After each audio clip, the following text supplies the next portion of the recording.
Senhoras, senhores, queridas irmãs, queridos irmãos espíritas, jovens, nossos votos cordiais de muita paz têm preocupado a Organização Mundial de Saúde Mental, uma problemática que nos últimos 25 anos tem se apresentado na Terra no momento ápice da ciência e da tecnologia. Psicólogos, sociólogos, religiosos unem-se para encontrar a razão por que o homem que alcançou as estrelas, que conseguiu colocar bólides e sondas espaciais em Marte, penetrar a intimidade das micropartículas, atormenta-se e tomba na depressão. Pode-se mesmo dizer que vivemos o período da depressão. Na década 1990-2000, o digno presidente George W. Bush, dos Estados Unidos da América do Norte, atendeu à solicitação de médicos, neurocientistas e profundos conhecedores do cérebro humano para que decretasse aquela década como sendo a década do cérebro. Porque os mapeamentos cerebrais, com topografias e emissões de pósitrons, desvelaram o insondável mundo do nosso encéfalo.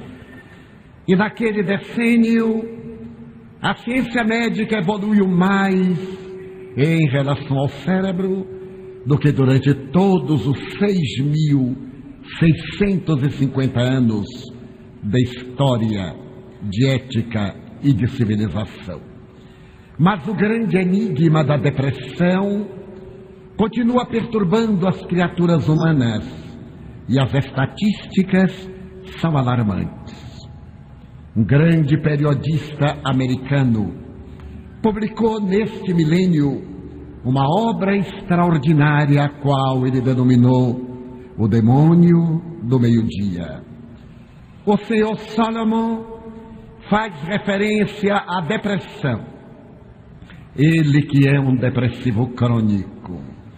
E estabelece, segundo as estatísticas do Departamento de Saúde dos Estados Unidos, que na grande pátria americana do Norte existem, no período em que ele escreveu o livro, 25 milhões de depressivos crônicos, 25 milhões de depressivos recorrentes. E nós podemos imaginar o que aconteceu à América depois de 11 de setembro de 2001, logo depois do ato terrorista que ceifou milhares de vidas, já que existe a depressão pós-traumática, aquela que se apresenta posteriormente às tragédias, aos incidentes negativos e aos acidentes perturbadores. A realidade é que, segundo Dr. Bernie Siegel, neste momento, se todos os leitos hospitalares que existem na Terra fossem oferecidos aos depressivos, faltariam para um grande número. E a problemática cada vez apresenta-se mais grave.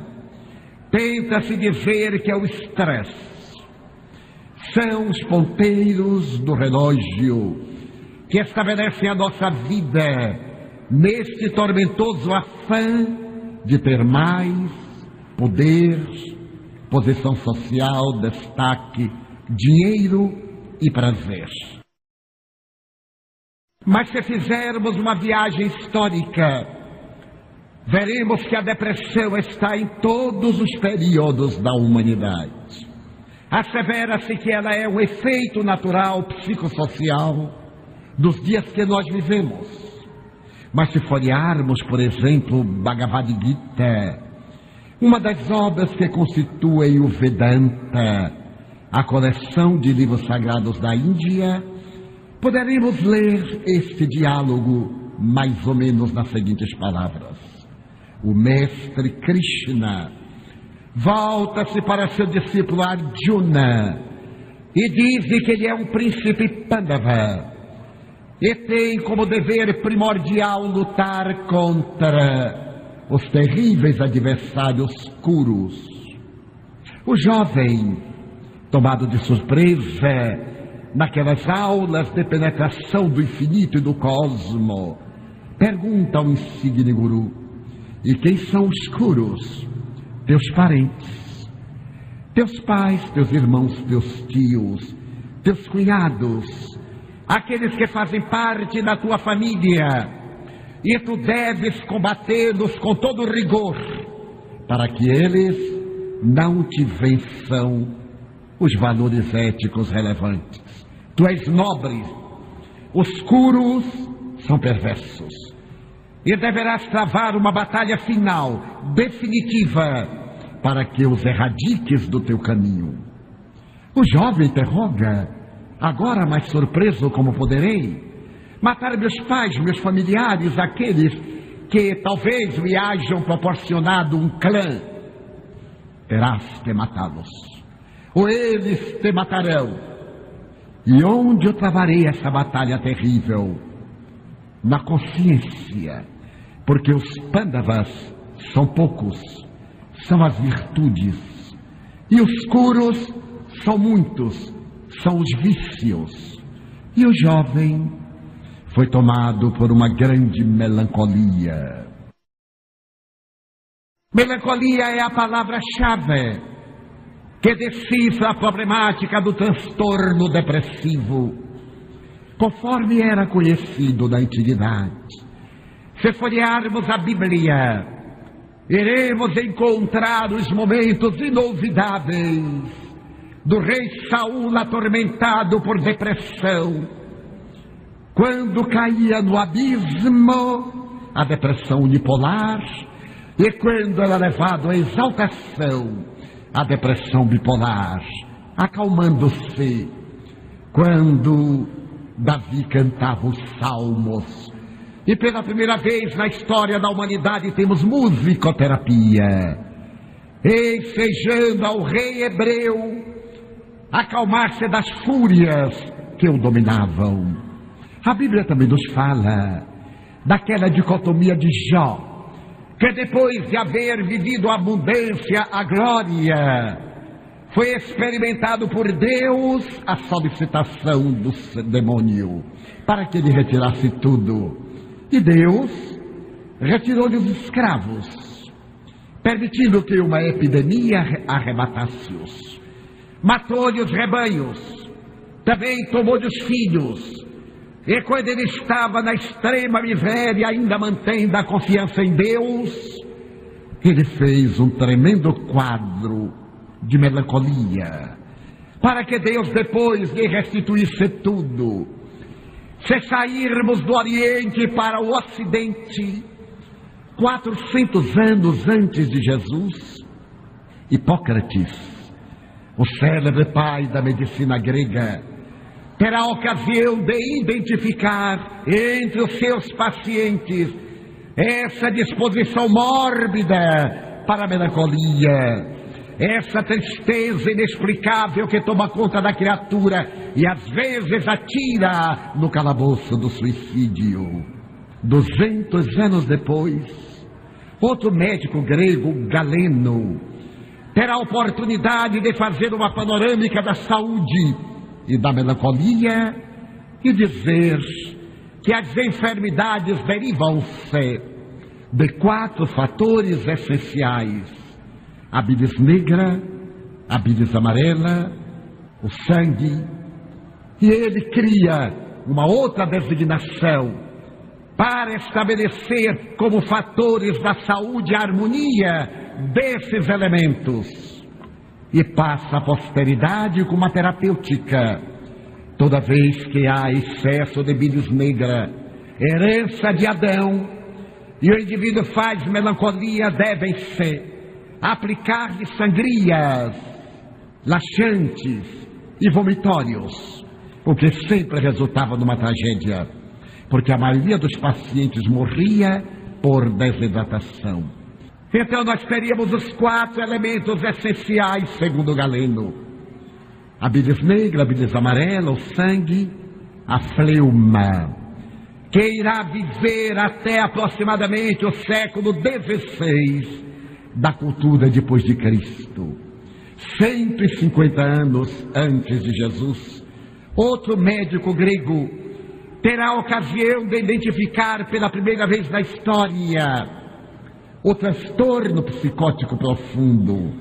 Já não é mais o transtorno neurótico da depressão, mas é o transtorno profundo psicótico da esquizofrenia. E a melancolia tomou conta da terra, de tal forma que 200 anos depois de Jesus, ela passou a ser chamada assídia ou assédia, e arrebatava as pessoas que perdiam a alegria de viver, sem nenhum motivo plausível para justificar aquele comportamento arbitrário. No século XII, em plena Idade Média, a irrupção da melancolia foi de tal forma estatisticamente elevada que a Igreja Católica Apostólica Romana considerou-a pecado capital, porque os padres, freiras, monges e monjas eram arrebatados a uma tristeza profunda, como se uma força satânica tomasse conta deles.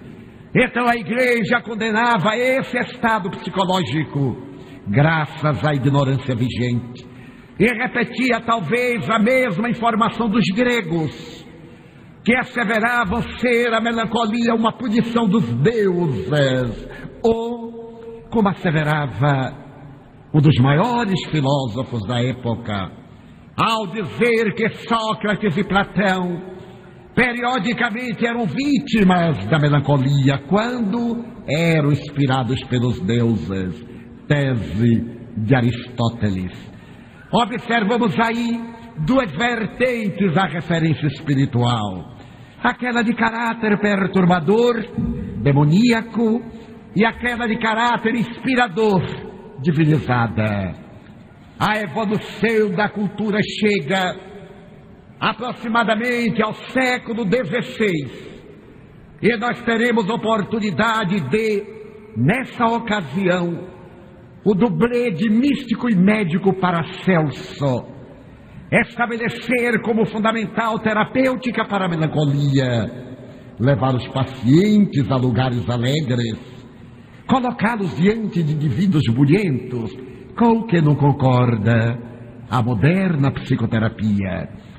Foi logo depois do Renascimento que a melancolia se tornou quase tão normal que indivíduos dotados como Miguel Ângelo periodicamente eram tomados pelo estranho transtorno da melancolia. Na literatura, podemos perceber que Shakespeare era um grande melancólico, porque toda a sua obra trágica está fundamentada em biótipos melancólicos ou depressivos. Se examinarmos, por exemplo, Hamlet, o jovem príncipe dinamarquês, ao contemplar as charnecas do seu país invariavelmente vestido de negro, realiza os monólogos depressivos: ser ou não ser? Eis a questão. Ou se interroga: viver, dormir, sonhar, morrer, talvez, quem sabe?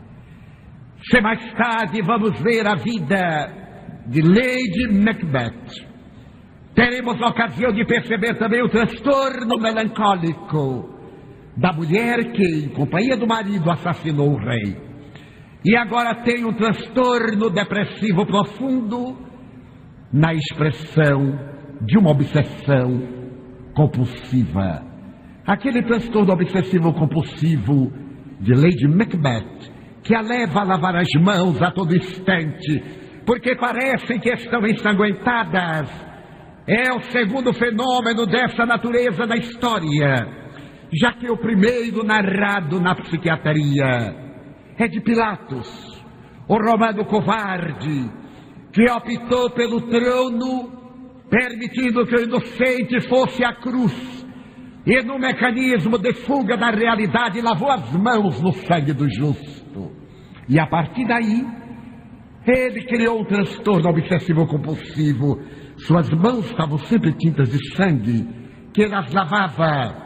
E quando morre em Roma, Tibério César, o seu protetor, e ele cai em miséria política e retorna à capital do império, perdendo títulos e honrarias, parte para o exílio na Suíça, onde se suicida atirando-se sobre um vulcão extinto. É mais ou menos nesse período da literatura shakespeariana que irá aparecer na literatura médica pela primeira vez a palavra depressão. É que vale dizer nos fins do século XVII. Mas o cérebro não era realmente conhecido. Acreditava-se que o cérebro era praticamente destituído de funções, a ponto de dizer-se que se amava com o coração e se pensava com o fígado. Até hoje muita gente ainda ama com todo o coração. Só que o coração não ama. É uma bomba injetora de sangue, que através de impulsos elétricos manda o sangue, coração, pé, coração, cérebro, coração, com a velocidade de 70 metros por segundo. Então, muitas vezes dizemos, mas o coração ama, porque toda vez que eu amo eu sinto uma coisa no coração. Mas também toda vez que tem ódio, toda vez que tem ciúme, toda vez que está ansioso, é que as emoções são vasoconstritoras, todas elas. E naturalmente a circulação tem deficiência e produz essa peculiar sensação. Mas apareceu no meu espírita, e eu não deixo de sorrir, quando alguém diz assim, um beijo no seu coração. Ele quer me matar. Para poder beijar o meu coração, eu tenho que morrer para agradar a ele. É a herança de natureza arquetípica daquele conceito de que o coração é que ama. E como dizia que se pensava pelo fígado, ficou célebre da mulher, quando está numa calorada discussão, põe a mão no fígado e pensa. E através desses gestos, o conhecimento do cérebro foi demitizando até que, por volta do começo do século XVII, ele passou a ser melhor considerado e no fim estabeleceu-se que ele era constituído de células muito especiais, a que deram o nome de células nervosas ou neurônios, com uma constituição específica, uma pequena cauda que não sabiam à época exatamente para o que era. Essa pequena cauda, o axônio, deveria entrar pelo século XVIII e merecer de Paul Mobius um estudo acendrado para dizer que esse transtorno de melancolia, agora depressão, tem duas psicogêneses. A primeira, a hereditariedade. Mais tarde se confirmará que todo aquele que descende de um depressivo tem 30% de probabilidades de ser depressivo também. Mas se ele descende de um casal depressivo, ele tem 70% de probabilidades de ser depressivo também. Mas também as enfermidades infecto-contagiosas, as sequelas dessas enfermidades infecto-contagiosas seriam fatores endógenos, internos, e ao lado deles os fatores exógenos, os externos, a ansiedade, o estresse, as necessidades psicossociais, os relacionamentos afetivos, as dificuldades socioeconômicas, são fatores que predispõem ao transtorno depressivo. No século XIX, eminente psiquiatra americano teve a oportunidade de estabelecer que estaria vinculada à depressão a vasos capilares no cérebro. Foi, no entanto, por volta de 1900, graças ao psiquiatra alemão Emílio Kraepelin, que pôde estabelecer ser a depressão uma síndrome. Isto é, um conjunto de sintomas, vários fatores convergentes: a ansiedade, a timidez, qualquer tipo de trauma, o complexo de inferioridade, de natureza fisiológica, para formar uma síndrome que ele denomina unipolar. Mas quando o indivíduo sai da tristeza profunda e passa a exaltação, então nós temos aí um problema de natureza bipolar, muito grave. Porque aquele paciente que estava deprimido e que agora está exaltado, parece ser a família que está ótimo, paurador, fala em demasia, conversa o tempo todo, é idealista. É um momento muito grave, porque na curva descendente ele suicida-se, exatamente quando a pessoa acredita que ele está melhorando. Nessa mesma época, o eminente pai da psicanálise, Sigmund Freud, publica uma obra memorável, a qual ele dá o título de Melancolia e Luto. Ele estabelece que a depressão é resultado invariavelmente de perdas. A perda de um relacionamento, a perda de um objeto de grande valor, a perda de um emprego, a perda do matrimônio, a perda de alguém pela morte. E eu aí não concordo com Freud, porque não se perdem pessoas, perdem-se coisas. Pessoas morrem, falecem, desencarnam. E nós repetimos isso de Freud inconscientemente. Muitas pessoas dizem: eu perdi um filho, seu Divaldo. Eu pergunto: aonde? Ah, ele morreu. Ah, é outra coisa. Porque filhos não se perdem, morrem. Mas nós detestamos a palavra natural. A morte é o fim de um estágio biológico. E todos vamos morrer, o que é uma bênção. Já imaginaram se nós não morrêssemos? Na literatura, nós podemos encontrar na Odisseia as sereias com inveja de Odisseu ou Ulisses, porque ele era mortal e elas eram imortais. Era de uma monotonia insuportável aquela imortalidade na que Odisseu de um ser mítico. E mais tarde, nas viagens maravilhosas de Gulliver, ele chega a um lugar onde, em cada 100 anos, nascia uma geração imortal. E ele ficou curioso para ver esses indivíduos de 500, 2000, 4000 anos. E foi até a enfermaria em que eles estavam. E estarrecido ele recuou, porque a matéria é putrescível. A matéria é transitória, é uma indumentária, não é a causa. É o hábito que se desgasta. E então Gulliver agradeceu a Deus a felicidade de ser mortal. Então a morte é uma fatalidade biológica que nos vai alcançar a todos, de uma ou de outra forma, mais cedo ou mais tarde, inexoravelmente. Então Freud dizia que é natural que a pessoa, quando experimenta a morte de um ser querido, entra numa depressão. Depressão que pode durar até 6 semanas. Se ela ultrapassa esse período, já é patológica. Necessita de tratamento especializado. Mas muitas vezes a família enfrenta aquela morte com naturalidade. E nós voltamos do féretro e dizemos: que maravilha, nem parecia um enterro, todos estavam tão felizes. É muito perigoso, porque a depressão virá daqui a meses. É o choque traumático que vai eclodir depois do transtorno depressivo. A pessoa no momento é tomada por um impacto em que não consegue logicar, aceita.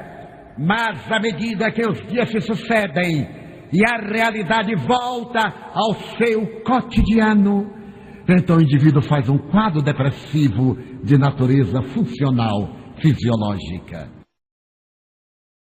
No século XX, o cérebro, desde as experiências formidáveis de 1860 com Paul Pierre Broca, que identificou o centro da fala na terceira circunvolução frontal esquerda, as experiências de Charcot durante o decênio da Universidade de La Salpêtrière, e depois a contribuição de neurofisiologistas e psiquiatras, e hoje de neurocientistas, tem-se a ideia exatamente do que é a máquina mais perfeita que os olhos humanos jamais puderam contemplar, que é o cérebro e os demais equipamentos dele fazendo parte. Alguém teve a ocasião de dizer que o cérebro era um computador, mas o eminente professor Dr. Shirley estabeleceu que foi o cérebro que fez o computador, e nenhum computador fez qualquer cérebro. Ele está acima, mas há indubitavelmente várias semelhanças, especialmente na área da memória, na área da reflexão, mas o cérebro está muito acima. A psiquiatria ou as neurodoutrinas psicológicas diziam, até 1940, que nós possuímos 5 bilhões de células nervosas. Essas células especiais, segundo a neurofisiologia, quando morrem, não se repetem. Assevera-se hoje que é provável que alguns desses neurônios repitam-se, mas ainda não é palavra da ciência. E naturalmente por dia morrem 15 mil neurônios. O indivíduo, quando chegava aos 40 anos, já estava envelhecido, já não tinha memória. Eu ainda me lembro, embora não seja daquele tempo, 1940, e que na minha cidade natal, homens e mulheres válidos, de 45 ou 50 anos, eram tidos por velhos. Os homens iam jogar gamão, jogar dama, paciência, porque já eram velhos, eram quase inúteis. As exceções confirmam a regra. E as mulheres iam costurar crochê, tricô da vida alheia, porque já não tinham mais o que fazer. As pessoas acreditavam nessa informação de velhice. Mais tarde, por volta dos anos 50, com o advento do microscópio eletrônico, estabeleceu-se que nós possuíamos aproximadamente 50 bilhões de neurônios cerebrais. E por mais que morressem, aqueles que permaneciam substituíam. O importante era a mente. As mentes ativas obrigam os neurônios a intercomunicar-se por aquela cauda, pelo axônio, que recebendo a necessidade de mandar mensagens neuroniais, as sinapses cerebrais, as intercomunicações, aquela ligeira cauda apresenta ramas, dendritas, em grego, e naturalmente as intercomunicações fazem-se sem qualquer prejuízo daqueles neurônios que desapareceram. Então eu me recordo que se passou a dizer que a idade mental era para o homem de 50 anos e para a mulher de 55. Ainda me recordo de pessoas de 40, 50 anos. Eu não memorizo mais nada. Eu leio e não presto nenhuma afirmação fixando. É que não prestavam atenção. Por volta de 1970, a neurociência demonstrou que nós possuímos 70 bilhões de neurônios. E por mais que morram, nós temos uma reserva técnica para preencher quaisquer lacunas. Nos anos 90, a ciência confirmou que nós possuímos aproximadamente 75 bilhões a 100 bilhões de neurônios. E descobriram algo extraordinário, que os homens possuímos alguns bilhões de neurônios mais do que as mulheres. Para nada. Não se descobriu nenhuma finalidade. Mas são dados da neurociência. Então, naturalmente, a idade mental A idade real passou para 70, 75 anos. Nós encontramos pessoas válidas. Eu fui proferindo uma conferência na Universidade Lyon 2, na cidade de Lyon, em França, a convite do professor François de La Plantine.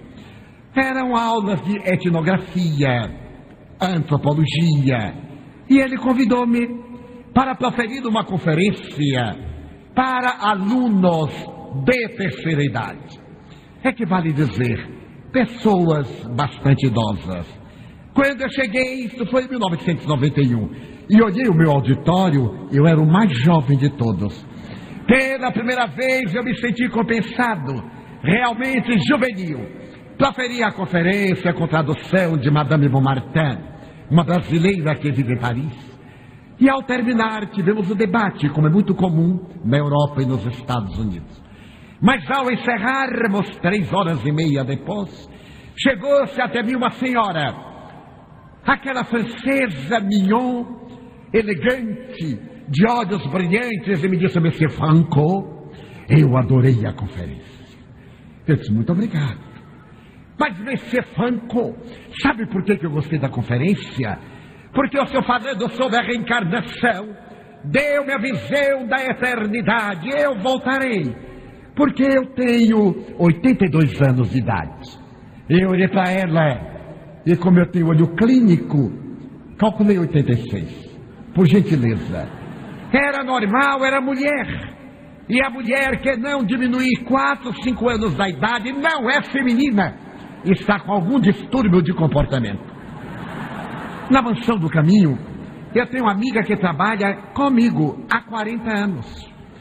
Há menos de 3 meses conversávamos e ela disse: Divaldo, eu quero convidá-lo para o meu aniversário de 50 anos. A filha que estava ao lado disse: mamãe, eu já completei 40. Ai, me esqueci, 60 anos, Divaldo. A filha: mamãe, não, é da sua idade, que era a minha, que também eu não vou dizer qual é. Então, mas é tão natural e é tão charmoso. Quando você pergunta a uma mulher, primeiro é falta de educação. Que idade você tem? Se a mulher é verdadeiramente feminina, ela vai desarmar o curioso.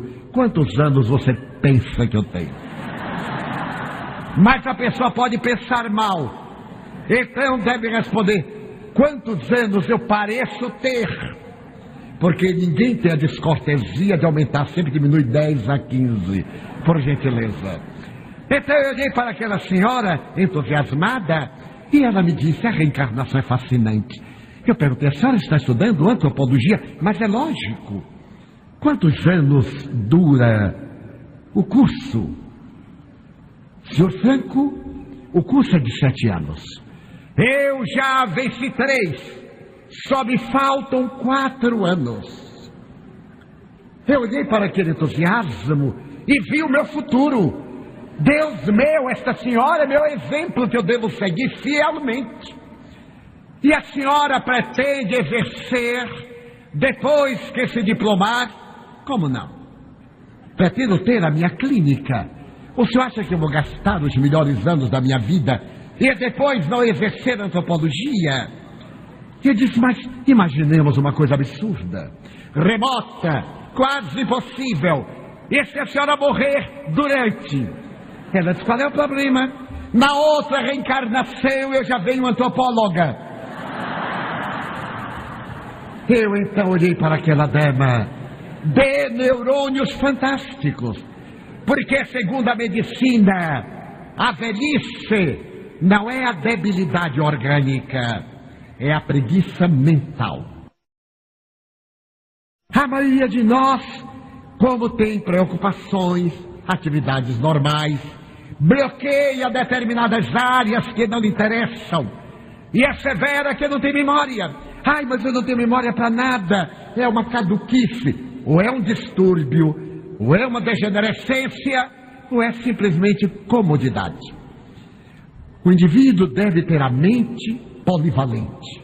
Ela é feita para evitar monoideias, para ter uma polivalência, pensar várias coisas sem tumulto dentro de um direcionamento. Toda vez que se deseje reter uma coisa, fixe-se na coisa, como fazem as crianças. A diferença entre nós, adultos e crianças, é que a criança não tem preocupação. Tudo que pega, fixa, porque focaliza. E nós fixamos pensando outras coisas. Então a memória não registra.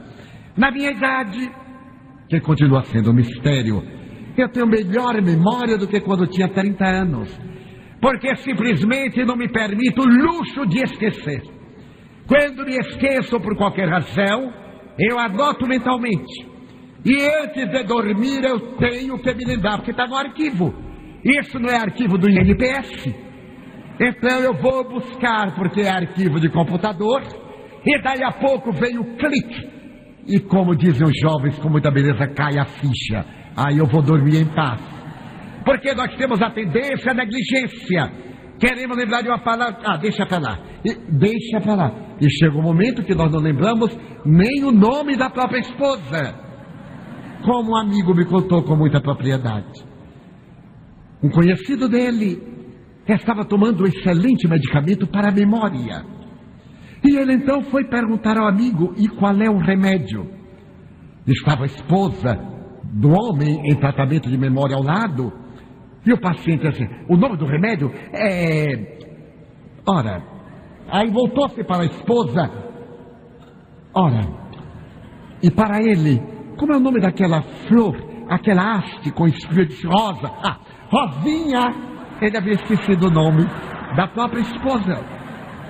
Então é necessário que nós exercitemos a memória e contribuamos com uma alimentação saudável, com exercícios naturais e, sobretudo, com uma conduta psíquica de teor elevado.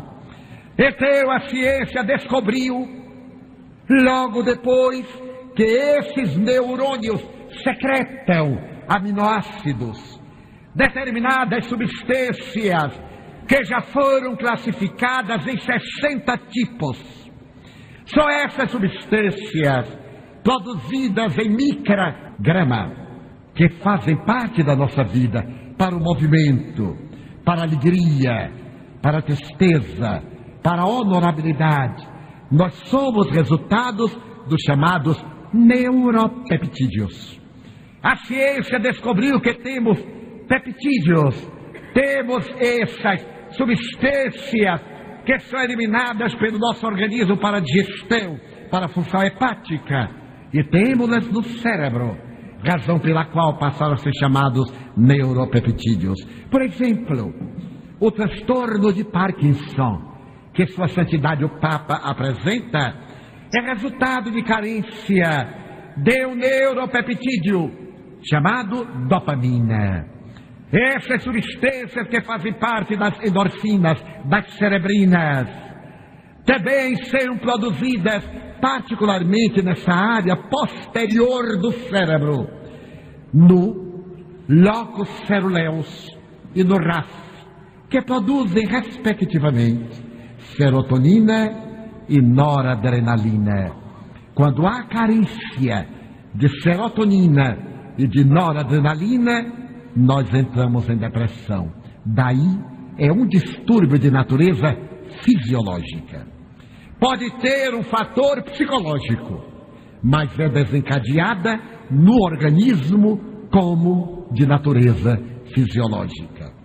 Mas a evolução da ciência é tão fascinante que a farmacologia conseguiu sintetizar em laboratório essas substâncias químicas que, sob a orientação correta de um psiquiatra, são levadas ao cérebro e envolvem aquele neurônio que não está produzindo para poder facilitar as neurocomunicações.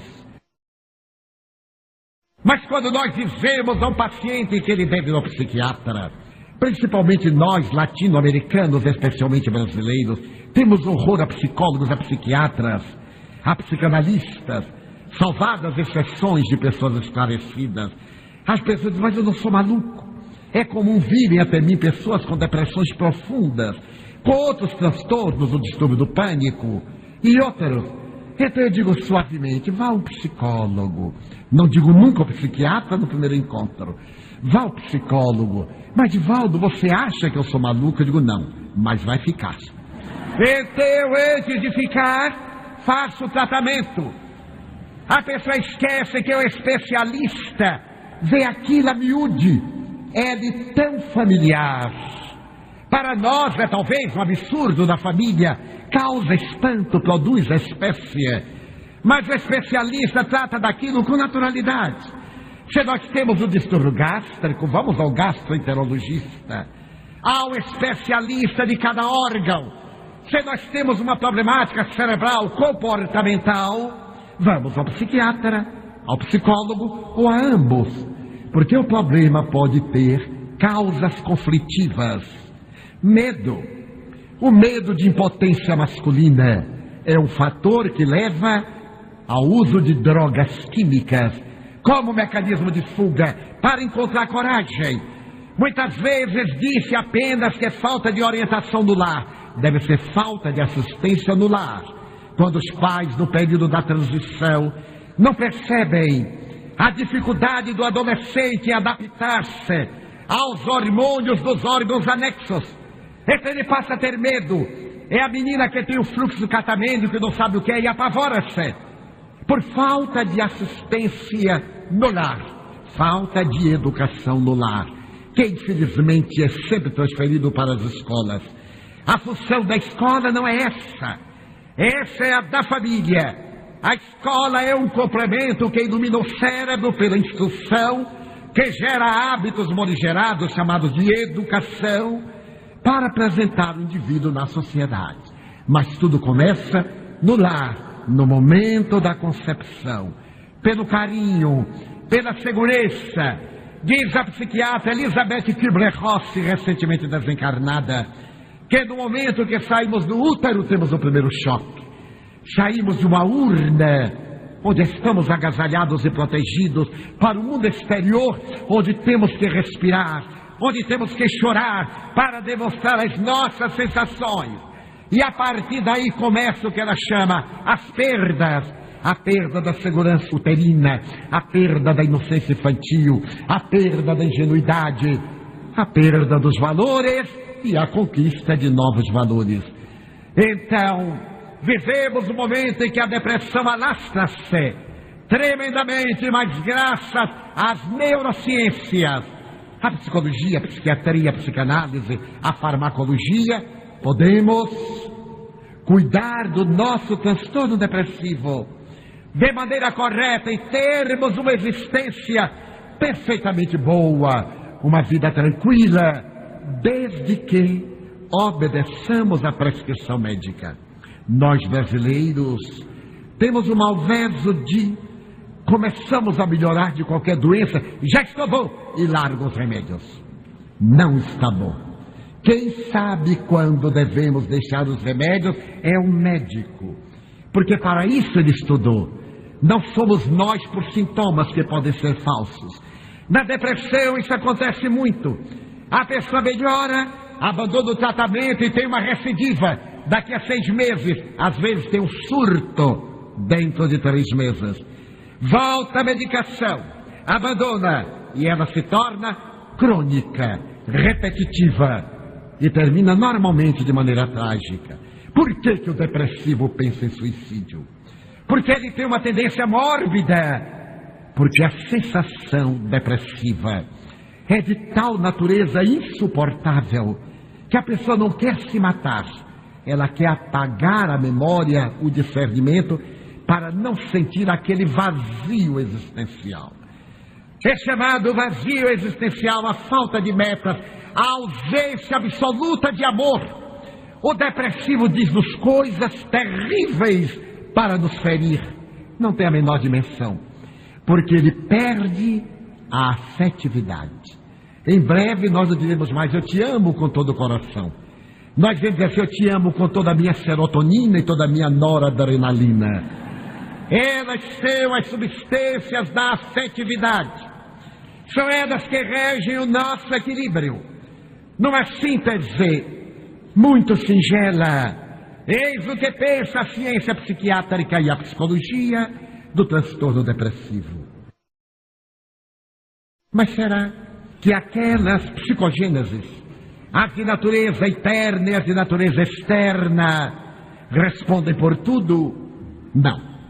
Coube a ciência espírita, codificada pelo preclaro mestre Hippolyte Léon Denis Arrivai, o Allan Kardec, coube-lhe a tarefa de oferecer uma doutrina que marcha lado a lado à ciência, mas que não se detém onde a ciência para. A ciência estuda efeitos, o espiritismo vai às causas. Allan Kardec disse mais: no dia que a ciência provar que estamos errados em um ponto, abandonamos este ponto e seguimos a ciência. Até agora as ciências confirmaram a doutrina espírita, a física quântica, com a descoberta de que só existe energia, matéria, energia condensada, energia, matéria dissociada. O espiritismo encontrou um impulso através da doutrina que surgiu por volta de 1890 e se estabeleceu com Bohr, Planck, Einstein, com a escola de Copenhagen, e até hoje apresenta o grande descobrimento da realidade no campo da energia. Por outro lado, a embriogenia, a embriologia, a psicologia confirmam a realidade do espiritismo, principalmente a psicologia transpessoal. Eu não sou o corpo no qual estou. Eu sou o ser eterno, a individualidade, nesse corpo com uma personalidade. Então eu aqui estou, mas eu sou um ser que experienciou através das reencarnações múltiplas personalidades. Então eu estou hoje colhendo os efeitos das minhas ações que foram desenvolvidas no passado. A ciência espírita vem demonstrar que nós somos semeadores espontâneos, mas nós somos colhedores compulsórios, que nada nos acontece que não seja resultado dos nossos bons e maus hábitos. Então houve uma revolução filosófica, sociológica, ética. Alguém está sofrendo, não está sendo punido por Deus. Deus não castiga. Não cessemos de dizer, embora os apologistas da tragédia digam o contrário. Como pode a perfeição castigar a ignorância? Como pode o amor punir o desamor? É um amor unilateral, é um amor mórbido. Então ele não fez a criatura à sua imagem. Nós é que o fazemos à nossa imagem. É o Deus antropomórfico, o Deus que viaja na frente de determinados exércitos, como se o outro exército não fosse filho dele. É filho de quem? De outro Deus, mas só existe um, segundo todas as religiões, inclusive o hinduísmo. Deus tem aproximadamente 1000 nomes, mas é único. Então é um paradoxo. Deus não castiga, mas também Deus não perdoa. É a lei. As pessoas ficam espantadas, mas Deus não perdoa, não. Deus ama. Perdão pressupõe uma mágoa antes. Deus não se magoa nunca conosco. Ele nos ama em qualquer circunstância. Então ele nos enseja a evolução. A semelhança de uma escola, a terra é o lugar onde desenvolvemos o Deus interno. A sabedoria divina, por experiência, ele cria nos simples e ignorantes, sem conhecimento e sem complexidades. Nós vamos adquirindo conhecimento e as complexidades até a sabedoria, que é a síntese do amor e do conhecimento. Então Deus coloca-nos na terra não para sofrer. A terra não é um vale de lágrimas, não é um averno. É a bendita escola que podemos transformar numa penitenciária ou num santuário de exaltação à vida, a depender de nós. Então nós escolhemos hoje nos transtornos, nas psicoses profundas, nas degenerescências cerebrais, nas enfermidades infecto-contagiosas, nos casos teratológicos, nas degenerescências genéticas, na anencefalia que está na moda. São heranças de nossos atos transatos. Quantos que, perdendo a afetividade de alguém que afinal não merece tanto, suicidam-se por ódio do outro? Não é porque se sentiu desprezado, é porque não se pôde sobrepor. Mata-se, esquecendo o dom da vida. Não é esse indivíduo o autor da vida, nem os pais. Os pais são co-criadores. Eles fornecem os elementos genéticos para o surgimento do neuroblastocélula inicial, de onde uma fatalidade biológica vai constituir um corpo constituído de 70 trilhões de células diferenciadas. Esse ele não tem direito por uma paixão, por um distúrbio de qualquer natureza, exceto quando é psiquiátrico, de arrebentar a vida. Retorne para aprender a lição da dificuldade. Se o ferro se recusasse a fornalha, não teríamos um instrumento dele feito. Se aqui não tivessem as bases, não teríamos esse auditório. Mas as bases penetraram na lema, e às vezes foi necessário ir até a rocha para poder construir as colunas. Os cristais mais preciosos experimentaram elevadíssimas temperaturas. Se o metal não sofre essa temperatura, a oxidação, a ferrugem consome-o. O espírito necessita do desafio para crescer. É dos grandes desafios que nós desenvolvemos os valores que dormem dentro de nós. Quantas vezes dizemos, eu não sei se teria força para enfrentar tal situação. E quando a situação se nos desenha, nós temos uma força que ignorávamos. Se porfiarmos. Por isso disse Jesus, é necessário ser fiel até o fim, não até o meio do caminho. Então o Espiritismo vem dizer que existe um fator que também desencadeia a depressão. É um fator de natureza espiritual. Se eu vivi ontem, como certamente sim, amei e provavelmente odiei. Aqueles a quem eu amei prosseguem ajudando-me. Mas aqueles a quem eu odiei, ou prejudiquei, ou destruí os ideais, se é do meu estofo e não me perdoaram, vem a cobrança, como ocorre conosco no dia a dia da vida.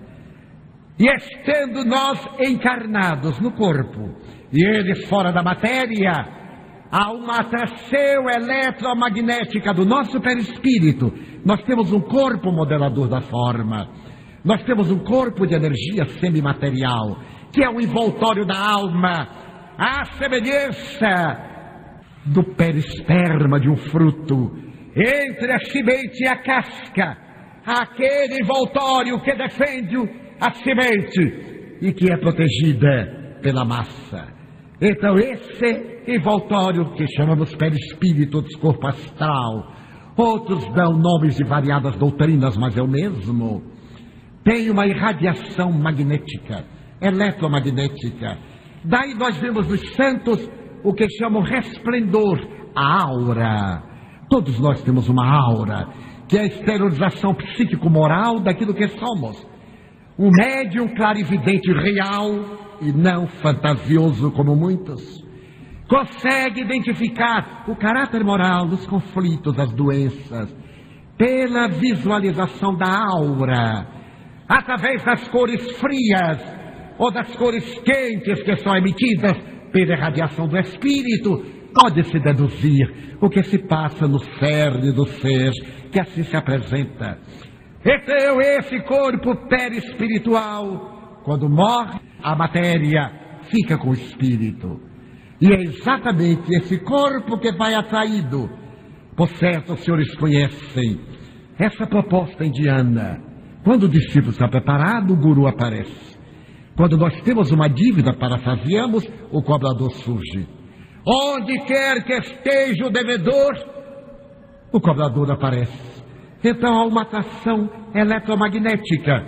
Ele acerca-se E dentro desse campo, aura, perispírito a perispírito, produz um tipo de imitação, no qual ou na qual ele transmite o seu ódio, o seu mal-estar, as suas influências perniciosas, e lentamente o paciente começa a captar, como tristeza, sonos perturbadores, pesadelos, ansiedade, sudorese, dificuldades de conciliar o sono, distúrbios semelhantes à apneia, conflito de ferilidade, perda de ideal, porque a depressão tem as suas síndromes.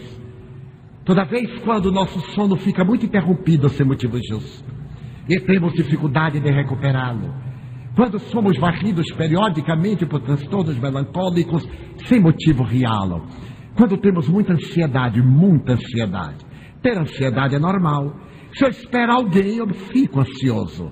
Mas se há uma arritmia cardíaca, sudorese, tremor, já é patológico.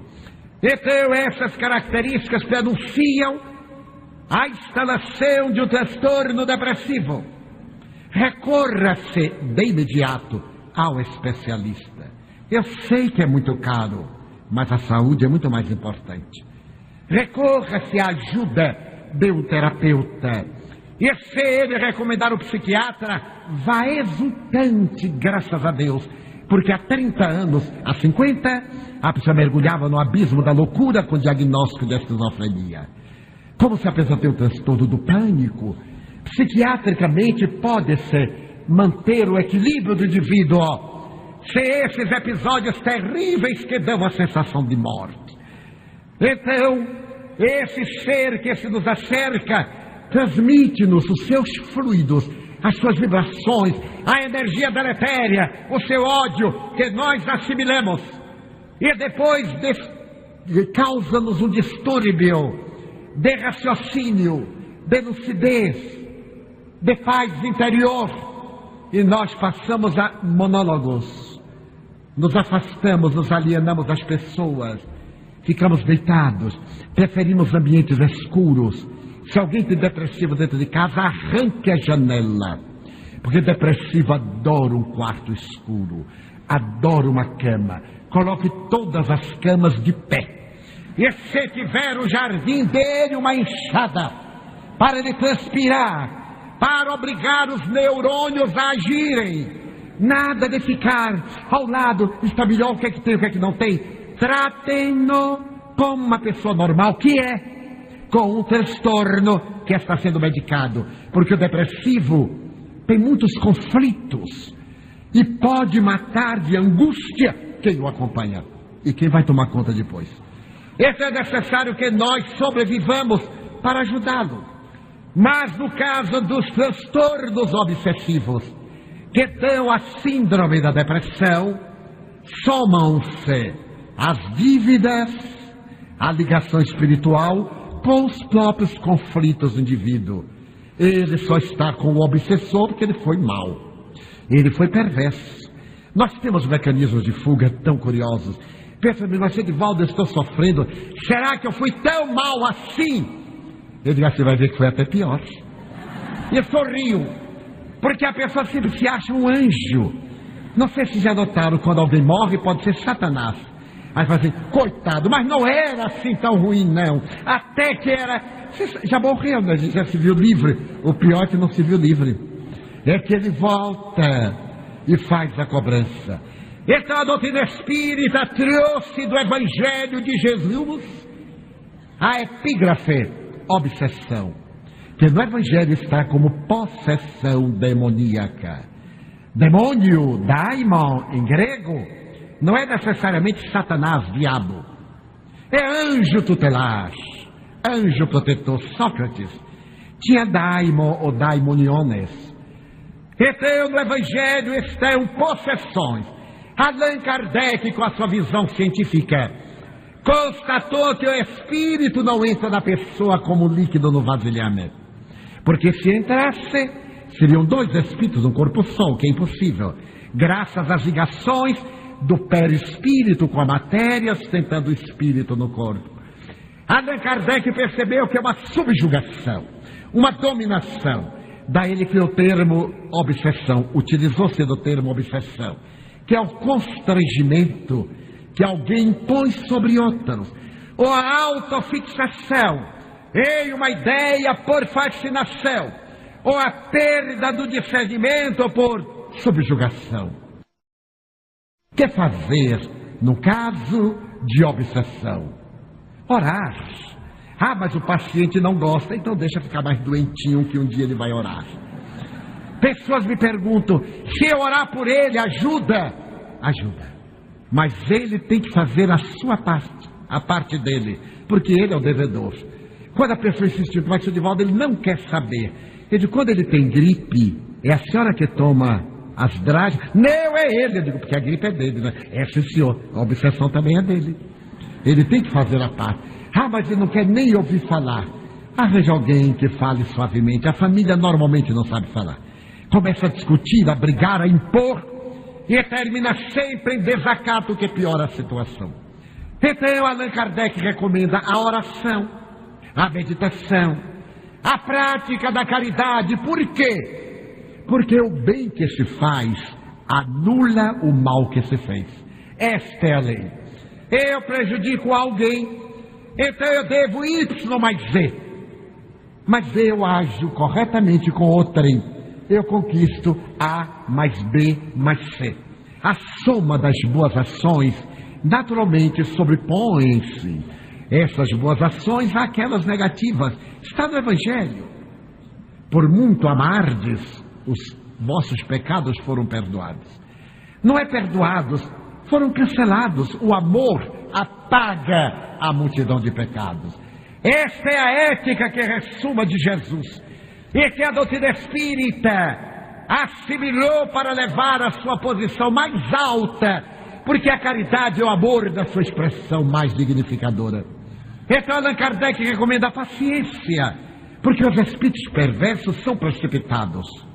Se nós temos para com eles atitudes pacientes, eles desistem.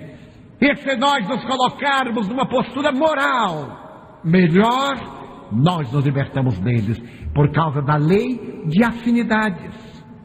Se, por exemplo, eu coloco óleo em água, obviamente, as moléculas de óleo sempre se separam, por mais que se as misture, por falta de afinidade molecular. Se eu estou pensando em coisas vis, eu atraio entidades semelhantes. Se eu penso em coisas elevadas, eu ascendo.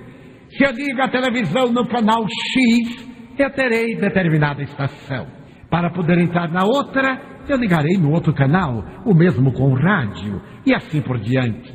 E colocarmos a mente do enfermo em uma postura de otimismo, é normalmente pessimista, exagerado, tudo é pior. Você vai ter amanhã um encontro com alguém, já não dorme hoje. Nós temos que sorrir e fazer a psicoterapia durma, porque senão amanhã só está pior. Relaxa, não sofra por antecedência, mas sempre em tom psicoterapêutico, não em tom afetivo, porque o paciente derreia e entrega-se, e em alguns momentos em tom enérgico, porque ele está doente. Mas eu amo muito. Por amor, deve ser enérgico, mas sem ser grosseiro, sem ser impiedoso, lembrando que o paciente está assim porque se encontra vítima de um transtorno de natureza fisiológica ou espiritual. E também a família está incursa naquilo que se vulgarmente chama karma, na lei de causa e efeito. Se nós temos um membro na família que é toxicômano, que tem uma deficiência profunda, que tem um transtorno dessa ou daquela natureza, que é vítima de um processo de natureza psicótica, nós temos responsabilidade, porque as famílias não são programadas pelo acaso, não são ocorrências inesperadas, elas obedecem a uma planificação da divindade. Daí não gostarmos desse irmão e gostarmos daquele, mas porque aquele que é antipático está junto de nós tem uma finalidade: tentarmos querer-lhe bem. Ele sempre faz o que nos desagrada, porque nós certamente já lhe fizemos grandes danos e ele não confia inconscientemente em nós. Então o Espiritismo veio trazer a psicoterapia do otimismo, da alegria de viver, não da fantasia de viver, não da bulha de viver, a alegria natural de viver. Todo dia quando eu desperto pela manhã e que eu apalpo a cama e vejo que estou na terra, eu digo, meu Deus, muito obrigado, ainda estou reencarnado, que é uma maravilha, ainda posso desmanchar os meus erros. E quando me vou deitar, eu digo, meu Deus, lá vou eu, como diz o samba carioca, veja bem para onde o senhor vai me encaminhar, porque amanhã no horário convencional eu pretendo estar de volta. E normalmente eu sinto que ele diz muito bem, até o dia que vai ficar do lado de cá, que seja muito longo, como dizia Chico Xavier aos 85 anos. Um repórter perguntou-lhe, seu Chico, é verdade que o senhor está para morrer? Imagina que pergunta. 85 anos e doente. Resposta, meu filho, o povo está com a pressa que eu morra, mas eu não estou com pressa nenhuma. E foi aos 92 lúcido. Então a alegria de viver é essa satisfação de poder progredir, não se permitir envelhecer, não viver do passado. Ai, no meu tempo era horrível. Quando alguém diz assim, Edivaldo, antigamente, eu digo, primeiro eu não sou de antigamente, mas no passado era horrível. Eu chegava no lugar para oferir a conferência, não tinha microfone, era da garganta, a la Vicente Celestino. E quando tinha microfone, havia mais estática do que outra coisa, dizia assim, desliga, e era no grito. Ai, mas antigamente era uma beleza. Antigamente, para eles, foi uma verdadeira tragédia. Esse saudosismo é mecanismo de fuga, é preguiça mental. Pense hoje. Se você não tem o que pensar, compre um computador, que você vai perder o resto da paz. Porque o computador é uma gracinha para jovens, mas para pessoas como nós, é uma tragédia grega. Ele consegue fazer exatamente tudo o que nós não queremos. Eu aprendo pela manhã, memorizo, anoto, à tarde ele faz exatamente o que eu não anotei. Aí eu tenho que chamar meu filho. Isso levou-me a um amigo que me contou a seguinte anedota, que um homem estava no computador e naturalmente não conseguiu acertar qual era o lugar que deveria funcionar. E chamou o filho de 5 anos. Meu filho, vem cá, vem o menino correndo, olha para aí. Não, papai, Ctrl, Alt, Rec. Ah, muito obrigado. Voltou tudo ao normal. Quando o menino ia correndo, ele digitou, nova tragédia. Meu filho, o menino disse, papai, é isso aqui. E fez. E saiu correndo. O pai concentrou-se e novamente a tragédia. Meu filho, já chamou ele irritado. O menino disse assim, eu não sei como é que o senhor vivia antes de eu nascer. Então apelemos para esta juventude espiritual.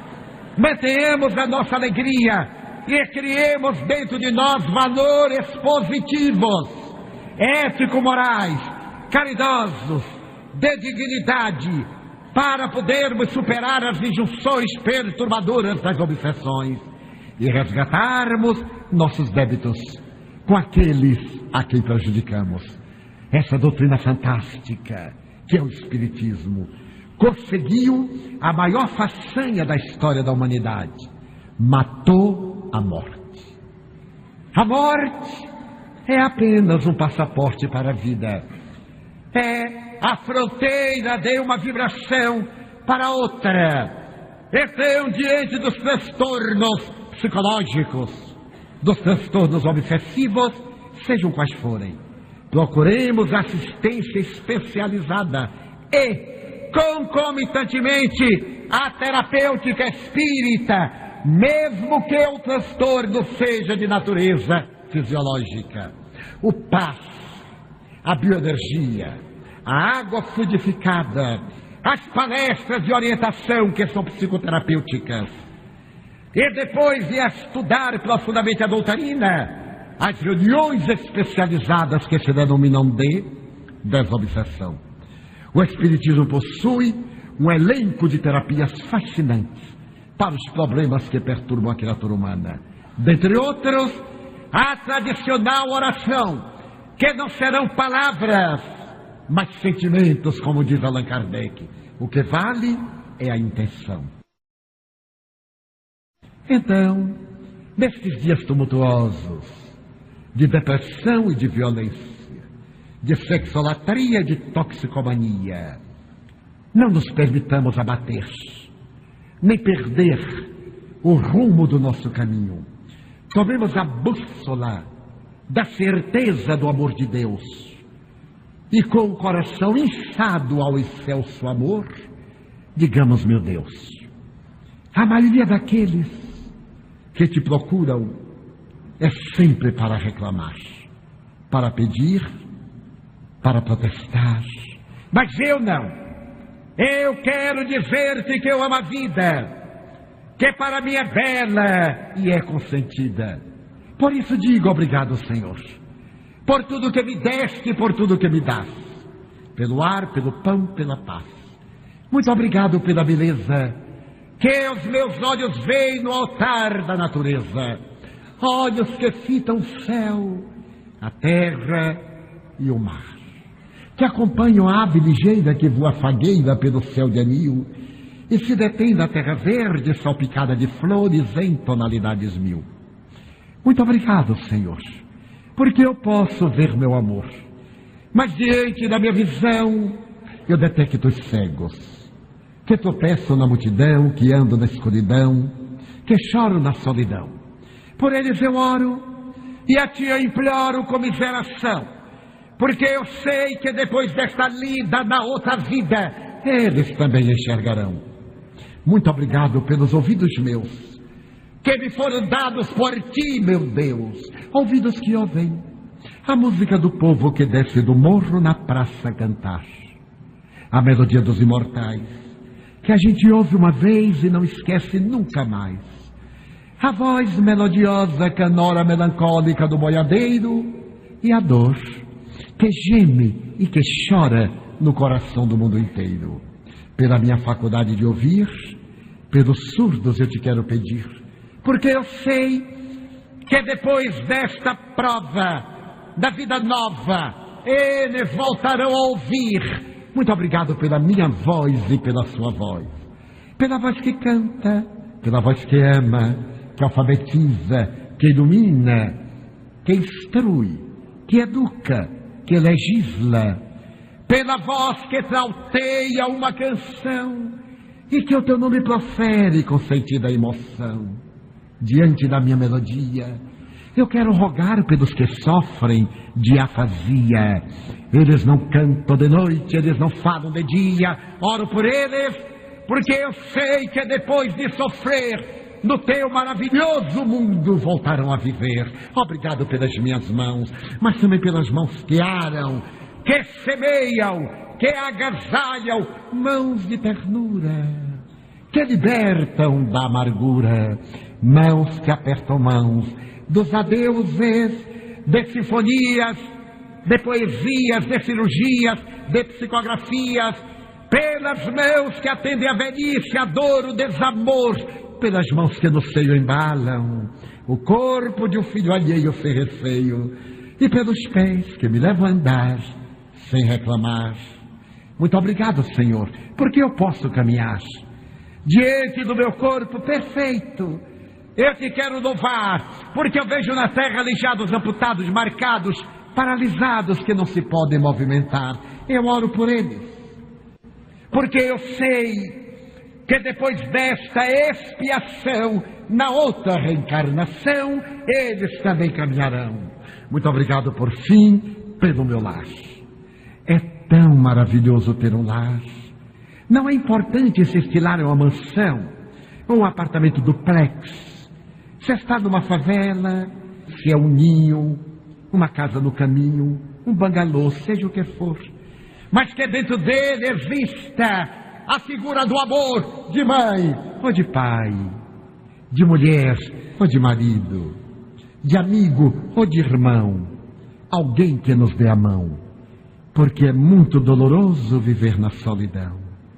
Mas se eu a ninguém tiver para me amar, nem um teto para me agasalhar, nem uma cama para repousar, nem aí reclamarei. Pelo contrário, eu direi: obrigado, Senhor, porque eu nasci. Muito obrigado, porque eu creio em Ti. Pelo Teu amor, obrigado, Senhor. Pela Sua atenção, muito obrigado, senhores.